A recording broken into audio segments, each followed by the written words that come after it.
اللہ پاک نے آپ کو فرمایا وَمَا أَرْسَلْنَاكَ إِلَّا رَحْمَةً لِلْعَالَمِينَ، میرے محبوب آپ تمام جہانوں کے لیے رحمت ہیں۔ ایک جہان ہے انسانوں کا، ایک جہان ہے جنات کا، ایک جہان ہے فرشتوں کا،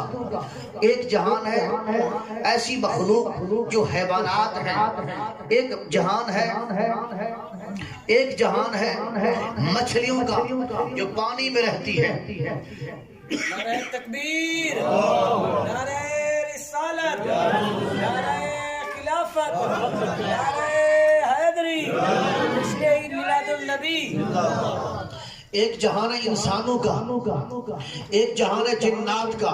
ایک جہان ہے حیوانات کا، ایک جہان ہے نباتات کا، ایک جہان ہے پرندوں کا، ایک جہان ہے درندوں کا، ایک جہان اس مخلوق کا ہے جو پانی میں رہتی ہے، ایک جہان اس مخلوق کا ہے جو مٹی میں رہتی ہے،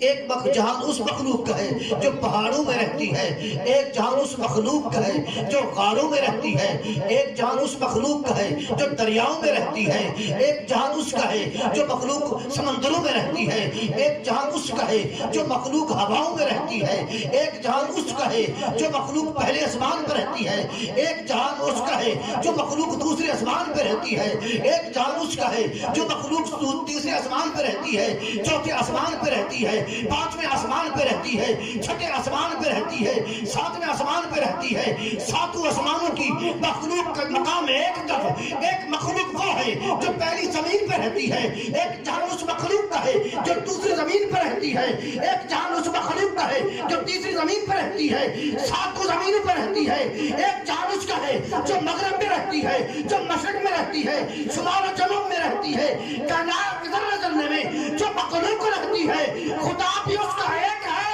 رحمت مصطفیٰ بھی ایک ہے۔